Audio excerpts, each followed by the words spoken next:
The day the crisp, official-looking envelope bearing the stark, impersonal seal of the county family court arrived, slipped unceremoniously through the mail slot, and landed with a soft thud on my polished hallway floor, I genuinely thought for a terrifying suspended moment that I was going to faint. My ex-husband, David Carter, the man whose charm had once captivated me, the man who had fathered my child, and then, with a callousness that still stole my breath away, had effectively abandoned us years ago, leaving a gaping, ragged wound in the fabric of our small family, was suing me. Not for increased visitation, not for a modification of child support, but for sole, unadulterated physical and legal custody of our precious 10-year-old son Noah. The words on the page swam before my eyes, a cruel, incomprehensible jumble of legalese. I couldn't believe the audacity, the sheer, unmitigated, breathtaking gall of it. He had barely been a fleeting shadow in Noah's life for the better part of a decade, a phantom father who materialized for sporadic, guilt-assuaging phone calls on birthdays and Christmas, a man whose promises were as ephemeral as morning mist.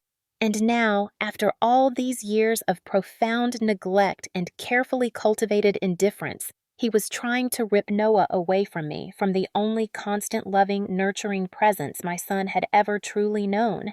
But as the initial shockwave, that cold, numbing tsunami of disbelief and terror began to recede, something else, something harder, something fiercely protective started to solidify in its place.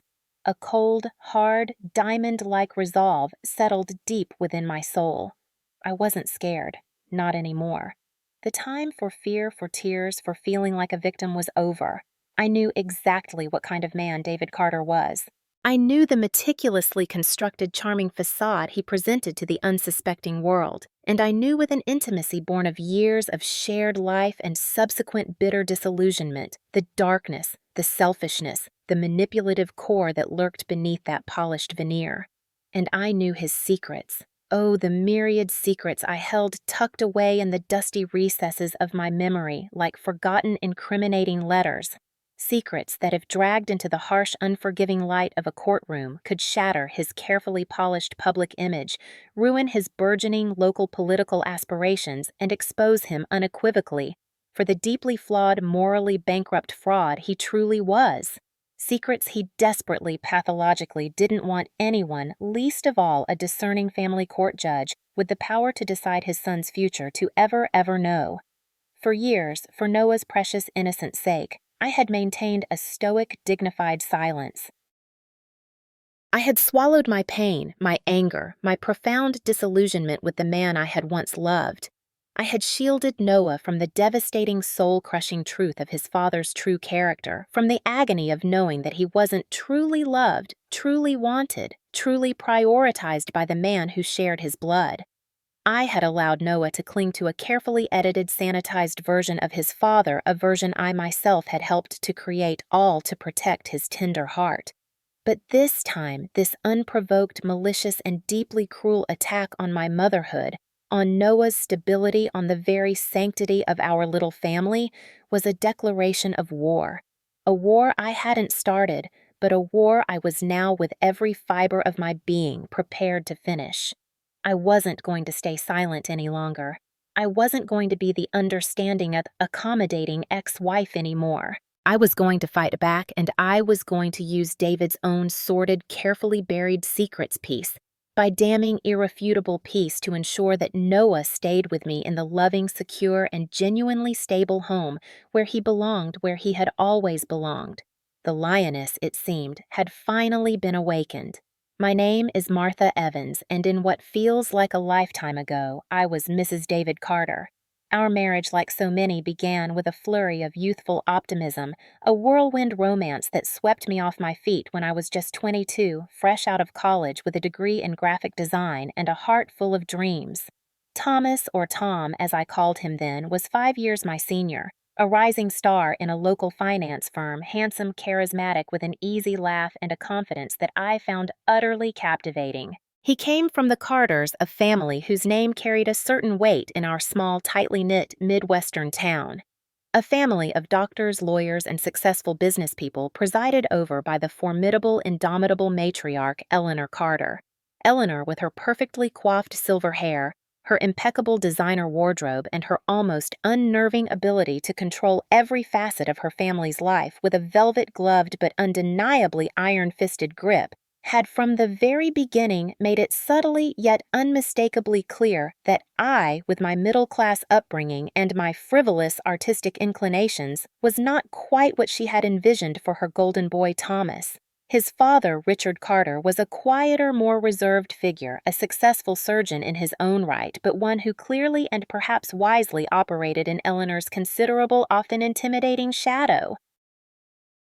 The early years of our marriage, however, were, I suppose, deceptively, blissfully happy, or at least I convinced myself they were. We bought a charming little Cape Cod on a tree-lined street, a fixer-upper that I poured my creative energies into, transforming into a cozy, welcoming home. Tom's career continued its upward trajectory, his days filled with important meetings and lucrative deals. And then, 2 years into our marriage, our beautiful son, Noah, arrived, a tiny, perfect miracle who instantly filled our lives with an unimaginable, heart-bursting, all-consuming joy. For a while, I was deeply, profoundly content. I willingly, even eagerly, put my own burgeoning career aspirations as a freelance graphic designer on hold, pouring all my energy, all my love into being the best wife and mother I could possibly be. I believed with a naive sincerity that now makes my heart ache that I was building a strong, loving, unbreakable family unit, the kind I had always dreamed of as a child, from a somewhat fractured home myself. However, as the initial glow of new parenthood faded, and the relentless, unglamorous realities of everyday life, set in the subtle, almost imperceptible cracks in our seemingly perfect facade, began to widen, then deepen with an alarming, inexorable progression into unbridgeable, echoing chasms. Tom, perhaps spurred on by his mother's relentless, insatiable ambition for him, became increasingly, obsessively consumed by his career. His workdays stretched longer and longer, bleeding into evenings, then into weekends. Business trips, once occasional, became frequent, then almost constant. When he was physically present in our home, he was often emotionally absent, distant, irritable, his mind clearly elsewhere, more interested in the flickering numbers on his stock market app or the outcome of his weekend golf game with influential clients than in spending quality engaged time with Noah or with me.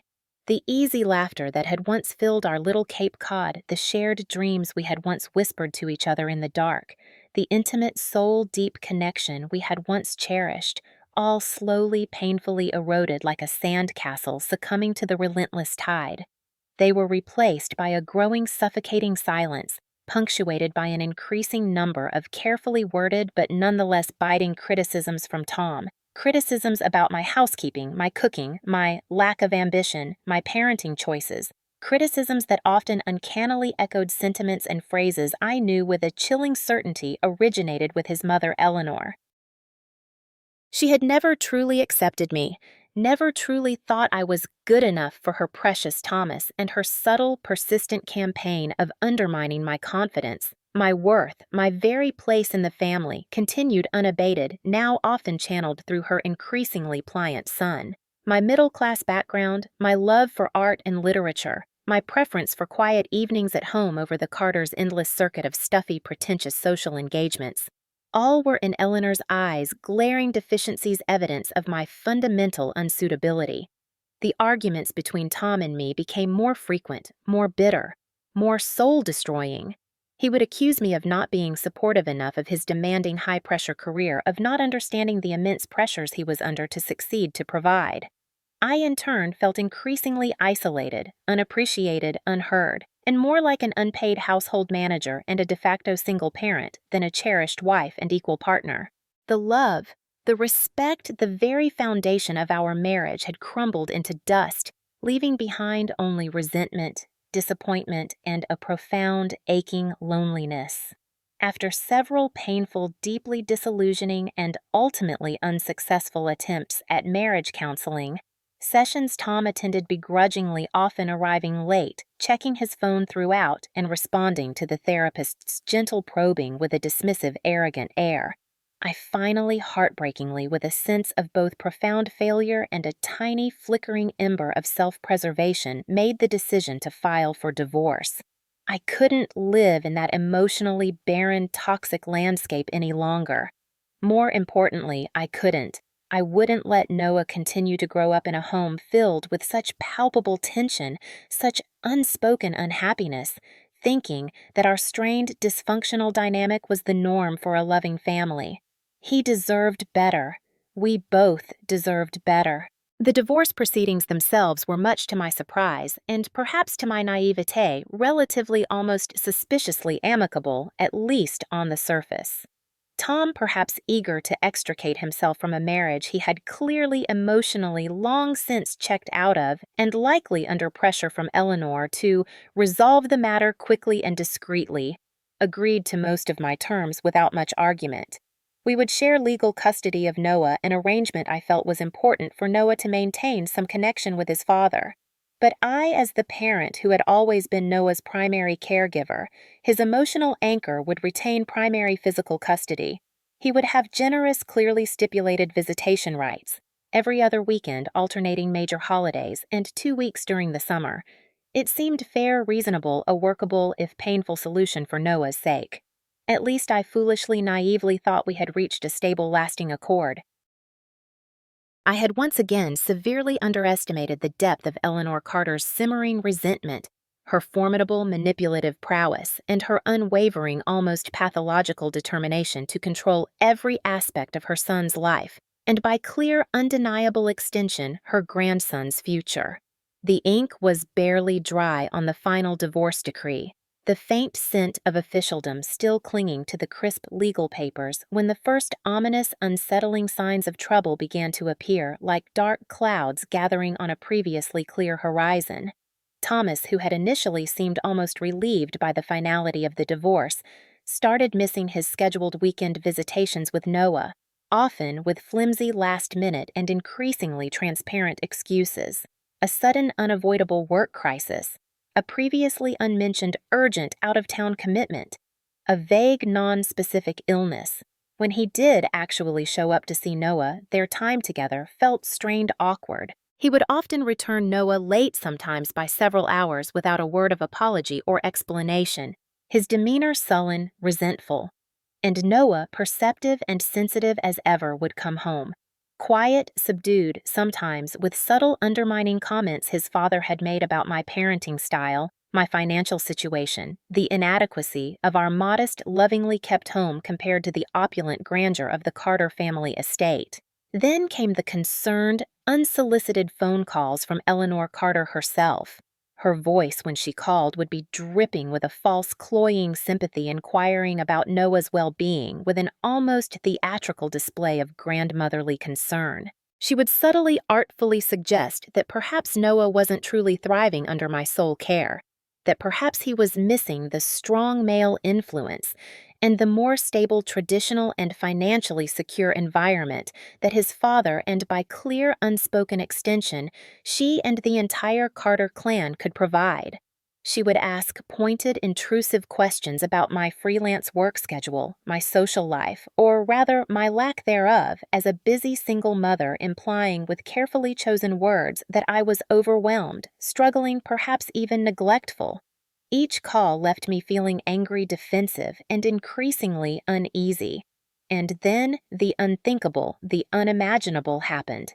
That crisp, official-looking envelope from the county family court arrived, a harbinger of a new, more brutal, and far more terrifying phase of their campaign. Thomas, clearly undeniably at the direct, forceful instigation of his manipulative mother, was formally petitioning the court for a radical modification of our painstakingly negotiated custody agreement. He wasn't just asking for more visitation time or a slight adjustment to the holiday schedule. He was demanding sole physical and legal custody of Noah. He wanted to rip my son, my entire world, away from me. The grounds cited in his lengthy, jargon-filled petition were a grotesque, nightmarish litany of fabricated incidents, grossly exaggerated concerns, and cruelly twisted half-truths. all meticulously designed to paint me as an emotionally unstable, financially irresponsible, and fundamentally unfit mother. They alleged that my work schedule as a freelance graphic designer, which I had carefully structured around Noah's school hours and activities, was chaotic and unreliable, detrimental to Noah's need for routine and stability. They claimed without a shred of evidence that I was actively alienating Noah from his father and the entire Carter family, poisoning his mind against them. They even stooped so low as to suggest that my unresolved emotional issues, stemming from the divorce, were negatively impacting Noah's psychological well-being. It was a declaration of all-out war, a brutal, unexpected, and deeply personal punch to the stomach that left me reeling breathless with a mixture of disbelief, terror, and a rising tide of pure, unadulterated, righteous maternal fury. This wasn't just a legal maneuver. It was a cruel, calculated attempt to destroy me, to break my spirit, to take the one thing in my life that mattered more than life itself. The day I received those court papers, my world tilted on its axis. The initial shock was a physical blow, leaving me numb, disoriented. How could he? How could they? After years of indifference, of virtual abandonment, how could David, and by extension his manipulative mother Eleanor, suddenly decide they wanted to usurp my role to tear Noah from the only stable, loving home he had ever known? The audacity was breathtaking, the cruelty almost incomprehensible. As the numbness wore off, it was replaced by a maelstrom of emotions, searing anger at their treachery, profound hurt at David's betrayal of even the most basic parental decency, and a deep, gnawing fear for Noah's future. What would this do to him? How could I protect him from the ugliness, the emotional damage of such a brutal custody battle? My first instinct after the initial wave of panic subsided was to call Laura Hayes my lawyer. Laura had been my rock during the divorce, a sharp, compassionate, and fiercely intelligent advocate. Her calm, measured voice on the other end of the line was a lifeline in the churning sea of my emotions. "Sarah, breathe," she said after I'd choked out the horrifying news. "This is a tactic, a common albeit despicable one in high-conflict divorces, especially when there's wealth and a sense of entitlement involved. They're trying to intimidate you, to overwhelm you, to make you concede out of fear and exhaustion. We are not going to let that happen." We met the next morning in her sunlit, orderly office, a stark contrast to the chaos raging within me. Laura listened patiently as I poured out my fear, my anger, my bewilderment. She reviewed the court papers with a meticulous, analytical eye, her expression growing increasingly grim. "Their allegations are baseless. Sarah, a work of fiction," she stated firmly, tapping the thick document with her pen.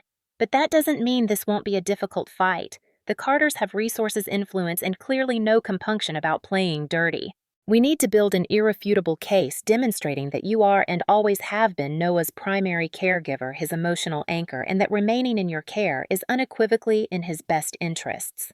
We also need to understand why they're doing this now. There's always a motive beyond what's stated on paper." That question, why now, haunted me. David had shown so little genuine interest in Noah's day-to-day life for so long. This sudden aggressive bid for sole custody felt orchestrated. It felt like Eleanor's handiwork, her desire to control, to punish me for leaving Thomas, for not conforming to her rigid expectations of a Carter wife. The first step Laura advised was to meticulously document everything. Every missed visitation by Thomas, every late child support payment — there had been many, every manipulative phone call from Eleanor, every instance where they had tried to undermine my parenting. I started a detailed journal, a log of their actions, my own responses, and Noah's reactions to the increasing tension. It was a painful, emotionally draining process, reliving years of subtle slights and overt aggressions, but Laura stressed its importance. Simultaneously, we began to gather evidence to counter their specific allegations. They claimed I was financially irresponsible.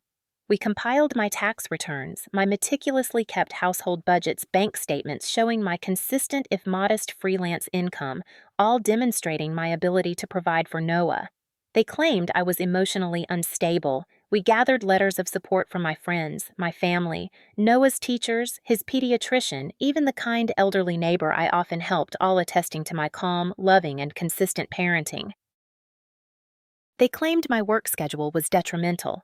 I provided detailed logs of my work hours, demonstrating how I had structured my freelance career specifically to be available for Noah before and after school, for all his activities, for every sick day. But Laura knew we needed more than just a defensive posture. We needed to understand the Carters' strategy, their vulnerabilities. She advised hiring a private investigator, someone discreet and highly skilled, to delve into David's current life, his finances, his associations.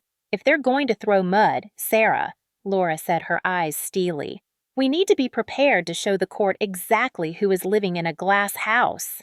The decision to hire an investigator, a Ms. Albright whom Laura recommended highly, felt like a significant escalation, a step into a darker, more confrontational realm. But I knew Laura was right. This wasn't a polite disagreement. This was a war for my son. While Ms. Albright began her discreet inquiries, I focused on Noah. I had to tell him to prepare him, but how do you explain such adult ugliness to a sensitive 10-year-old? I chose a quiet Saturday morning after we'd made pancakes his favorite. Noah, honey. I began, my heart aching. Dad and Grandma Carter.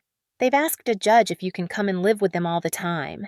His blue eyes, so like his father's in color, but so different in their innocent expressiveness, widened with a mixture of confusion and a dawning fear. Live with them. But why? Don't I live with you, Mom? Yes, sweetie, you live with me, and that's not going to change. I promise you, I said, taking his small hand in mine. But sometimes when parents get divorced, they disagree about where their children should live. And Dad and Grandma think it would be better for you to be with them. I don't agree, and we're going to tell the judge why our home here with me is the best place for you. He was quiet for a long time, processing. Does Dad not want me to live with you anymore? He asked, his voice small, vulnerable. Oh, Noah, I said, pulling him into a tight hug. This isn't about whether Dad loves you or not. This is complicated grown-up stuff. But what you need to know, what you must always believe, is that I love you more than anything in this world, and I will fight with every breath in my body to keep you safe and happy with me. The weeks that followed were a living nightmare. There were endless legal consultations, depositions where Thomas's lawyer, Mr. Thompson, a man whose smarmy demeanor made my skin crawl, tried to twist my words to paint me as a bitter, vindictive ex-wife. There were mountains of paperwork, affidavits, financial disclosures. Eleanor Carter, I learned through back channels, was actively lobbying her influential friends, subtly spreading her poisonous narrative about my supposed unfitness. She even tried to turn Noah's teachers against me, calling the school with concerns about his well-being under my care, concerns the school thankfully saw through and reported back to me. The strain was immense. I was trying to maintain a calm, stable environment for Noah, trying to keep up with my freelance work to pay the mounting legal bills, all while fighting this insidious, all-consuming battle. There were days I felt like I was drowning in a sea of legal documents and emotional turmoil. But every time I looked at Noah's trusting face, every time he slipped his small hand into mine, my resolve would harden. I was his mother. This was my fight. Then Ms. Albright, our private investigator, delivered her first report, and it was explosive. David, it turned out, was not the picture of financial stability and reformed character he was trying to project to the court. His successful new business venture was teetering on the brink of collapse, heavily in debt. He had a significant undisclosed gambling problem with regular visits to out-of-state casinos and a string of IOUs to less than reputable individuals.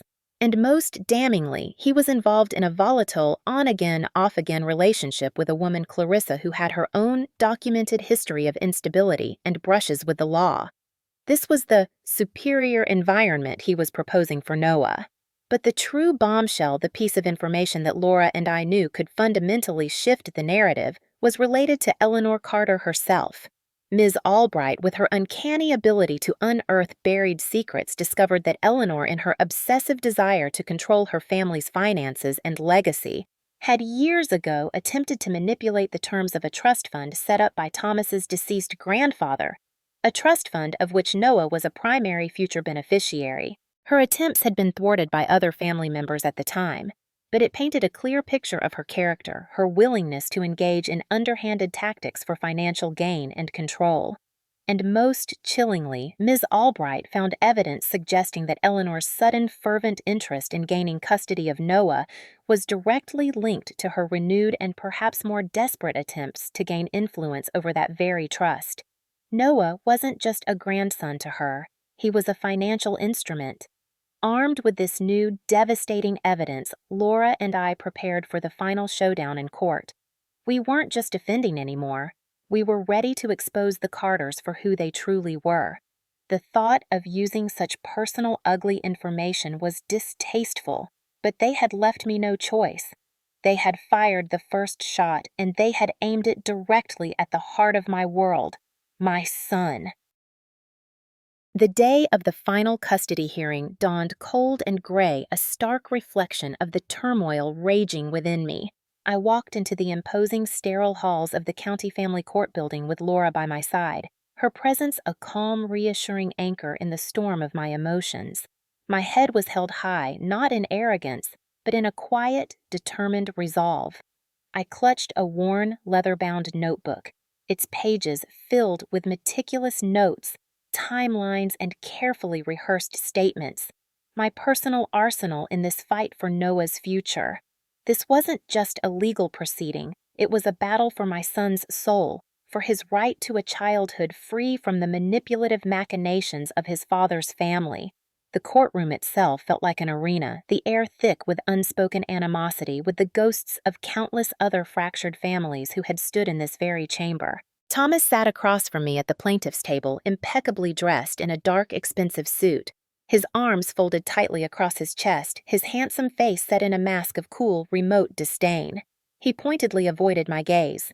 Beside him, a silent, formidable presence, sat his mother Eleanor Carter, ramrod straight in her chair, her silver hair perfectly coiffed, her expression one of haughty displeasure.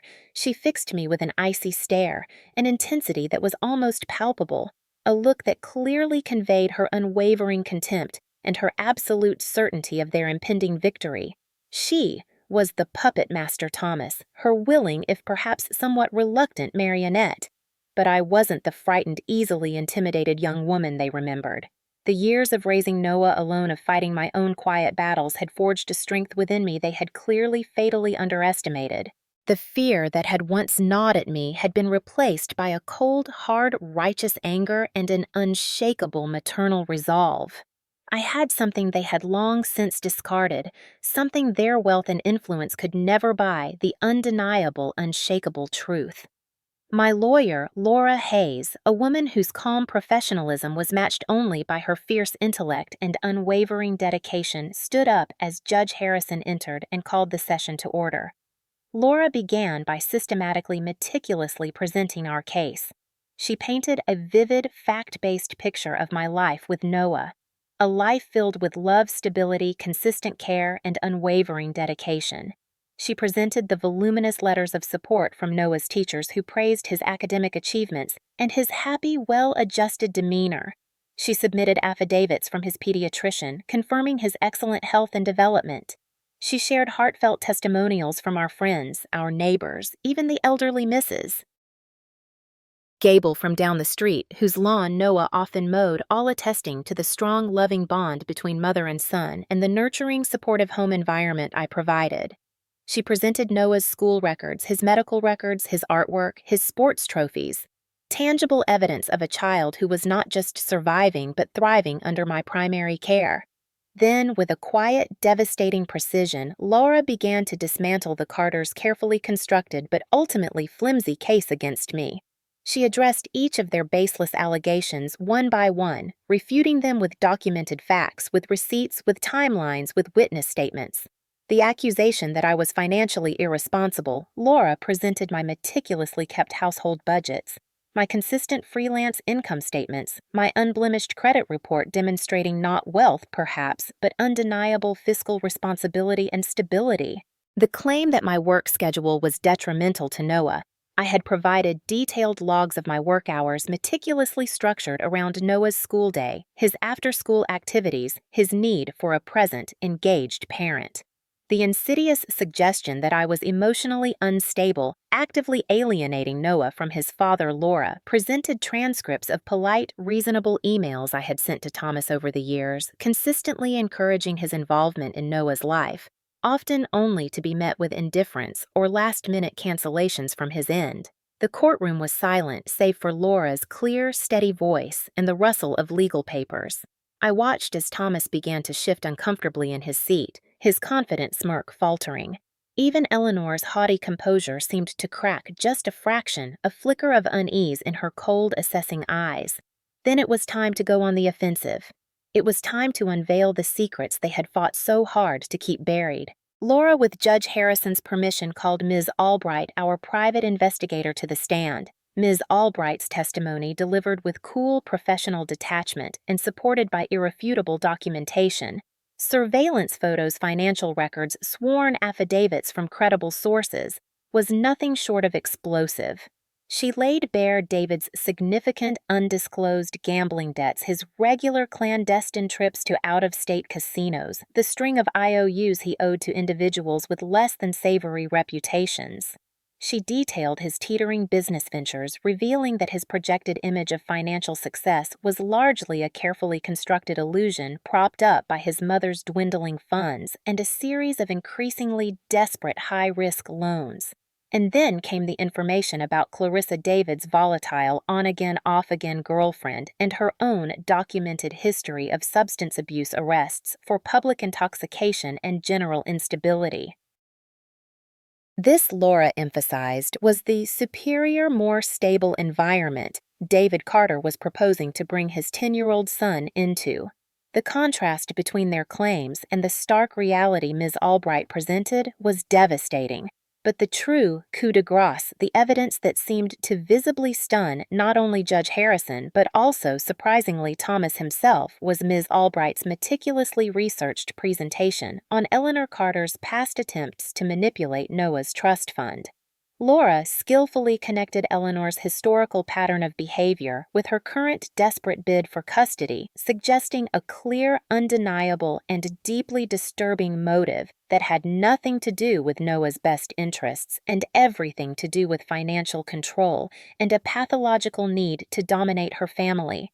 For the first time, I saw a flicker of genuine shock, perhaps even betrayal, in Thomas's eyes as he looked at his mother, as if finally seeing the true extent of her manipulative nature. The final and perhaps most powerful piece of our case was the confidential report from the court-appointed child psychologist Dr. Evans, no relation of fact, Judge Harrison duly noted.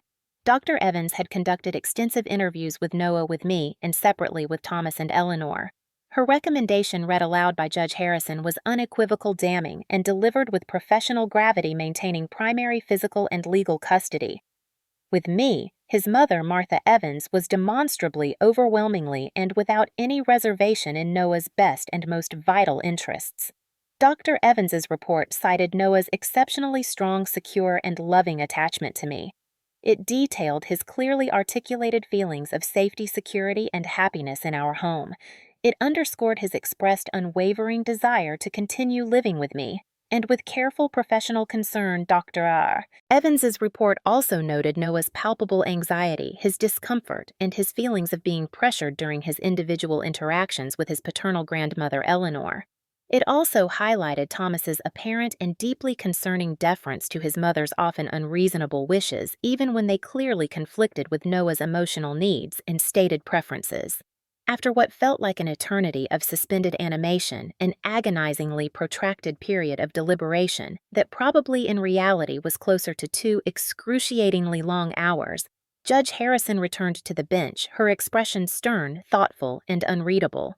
The courtroom was utterly silent, charged with an almost unbearable crackling tension. My own heart was pounding so loudly I was sure everyone could hear it.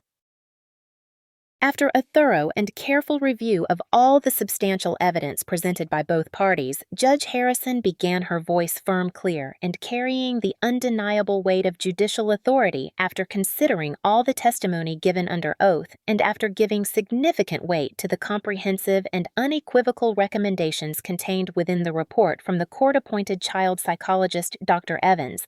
It is abundantly clear to this court that the petitioner, Mr. Thomas Carter, has not demonstrated by any credible measure that the respondent, Ms. Martha Evans, is an unfit mother. Nor has Mr. Carter demonstrated by any stretch of the imagination that a change in custody at this time would be in the best interests of the child Noah Carter.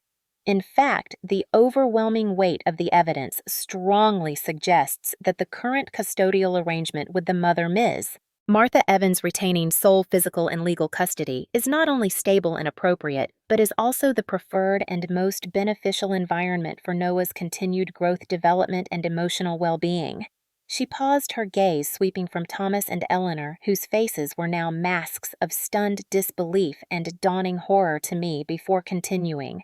Therefore, the petitioner's request for a modification of custody and for sole physical and legal custody is hereby and unequivocally denied. Custody of Noah Carter will remain with his mother, Ms. Martha Evans. Furthermore, Judge Harrison added, her voice taking on an even sterner edge as she looked directly at Thomas, and then at a visibly crumbling Eleanor, based on the deeply troubling evidence presented regarding Mr. Carter's current lifestyle choices, his financial instability, and the concerning influence of the paternal grandmother. This court orders an immediate review of Mr. Carter's current child support obligations to ensure they are appropriate and consistently met. Additionally, Mr. Carter's visitation rights will be immediately modified to supervised visitation only at a court-approved facility, pending a full psychological evaluation of Mr. Carter and a separate evaluation of Mrs. Eleanor Carter's suitability for unsupervised contact with her grandson. This court takes the emotional safety and well-being of children with the utmost seriousness. It was over. The words, each one a small, perfect hammer blow against the fortress of their lies, washed over me in a dizzying, disbelieving, and utterly overwhelming wave of relief. The profound, bone-deep exhaustion I had carried for so many months, for so many years, really seemed to evaporate in an instant. The crushing weight that had been pressing down on my shoulders, threatening to break me, finally blessedly lifted. It wasn't just a legal victory. It was a moral victory, a maternal victory, a victory for truth, for justice, for my precious, beloved son. My quiet, desperate prayers had been answered. As I slowly, shakily left the imposing, sterile courthouse later that afternoon, hand in hand with a visibly relieved and quietly triumphant Laura Hayes, I could feel the ghosts of the past few agonizing months. Indeed, the lingering shadows of years of unspoken pain, manipulation, and injustice, finally blessedly beginning to recede from my life. I had not only proven to the court, to the Carters, and perhaps most importantly to myself, that I was capable of defending my child, of protecting our precious life together, against even the most formidable, most malicious, and most well-funded of adversaries. I wasn't just a mother, a survivor of a failed marriage, a quiet graphic designer. I was a fighter, a warrior, a lioness who had protected her cub with every ounce of her being. Noah, my brave, perceptive son, who had been waiting with an almost unbearable anxiety with my sister Carol in the somewhat less intimidating atmosphere of the courthouse cafeteria, I had, with Laura's strong recommendation, shielded him from the ugliest, most confrontational parts of the actual hearing, ran towards me the moment he saw me enter. His eyes wide with a mixture of trepidation, hope, and a desperate need for reassurance. Mom, is it really over? Are we going to be okay? I knelt down on the cold linoleum floor, heedless of my courtroom attire, and pulled him into the tightest, most heartfelt hug I could manage, burying my face in his soft, familiar-smelling hair. My own tears, held back for so long, finally, freely, joyously falling. We did it, sweetheart. I whispered, my voice thick with unshed emotion, with overwhelming love. Yes, my darling boy, it's truly over. You're staying with me. Always. We're together, and that's all that matters in this whole wide world. Always and forever. The dark, oppressive shadow of Eleanor Carter's manipulative influence, her desperate pathological need to control every facet of our lives, had finally, decisively, blessedly been lifted. As I looked at her and Thomas's retreating, defeated figures leaving the courtroom earlier, their expensive lawyers flanking them like somber pallbearers at a funeral, I didn't feel a surge of vindictive joy at their public defeat, at the undeniable, comprehensive humiliation they had endured in that chamber of justice. Instead, what I felt, surprisingly, was a profound, almost sacred sense of peace and an overwhelming, heart-swelling gratitude for the simple, precious, hard-won gift of being able to continue raising my son in the loving, stable, and genuinely nurturing home we had painstakingly built together, just the two of us. Noah, my brave, perceptive, and incredibly resilient son, had through this ordeal learned a difficult, premature, and undeniably painful lesson about the complexities of adult relationships, about betrayal, about broken trust, and about the unfortunate existence of people even within one's own family who would prioritize their own selfish desires, their own need for control, above a child's fundamental happiness and well-being. But he had also witnessed firsthand the unwavering, indomitable strength of his mother's love. He had seen her face down her fears, confront her tormentors, and fight with every ounce of her being to protect him. He had learned, I hoped, that truth, when wielded with courage and integrity, is an incredibly powerful weapon, and that I prayed was a lesson that would serve him well throughout his life. In the months and years that followed that pivotal day in court, our lives slowly, painstakingly returned to a new, more resilient, and far more peaceful normal. Thomas's court-ordered supervised visitations became less and less frequent, more perfunctory, his influence on Noah waning significantly with each passing year, as Noah grew into his own thoughtful, independent young man. Eleanor Carter, I heard through the hushed whispers of the town grapevine, never quite recovered from the public exposure of her manipulative schemes and her questionable ethics regarding Noah's trust fund. Her once formidable social standing within their elite circle was by all accounts irrevocably diminished. But their story, their bitterness, their self-inflicted dramas were no longer our concern, no longer a shadow darkening our doorstep.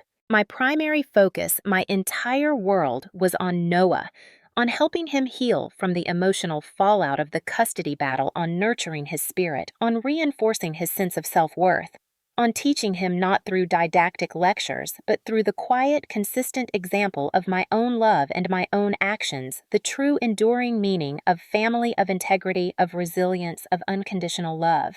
I often shared with him in age-appropriate ways as he grew older, and his understanding deepened the lessons I had learned from our shared ordeal, that life will inevitably and often unexpectedly present formidable challenges, that there will always be people in the world who, for their own complex and often unfathomable reasons, will try to diminish. You will try to undermine, you will try to take away what is rightfully, preciously yours. But what truly matters, I would tell him, looking into his intelligent, increasingly perceptive eyes, is not the adversity itself, but how you choose to respond to it, how you choose to stand up for yourself and for what is right, how you choose to fight your battles, with courage, with truth, with unwavering integrity, and with an unshakable belief in your own inherent worth and the justice of your cause. No one, my darling Noah, I would say, holding his gaze firmly, lovingly, no one ever has the right to steal your joy, to dictate your path without your consent, or to take away your fundamental God-given right to be loved, to be safe, to be cherished, and to be happy.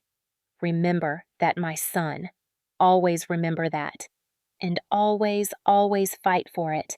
And in his bright, increasingly confident, understanding eyes, I knew with a mother's profound and grateful certainty that he would.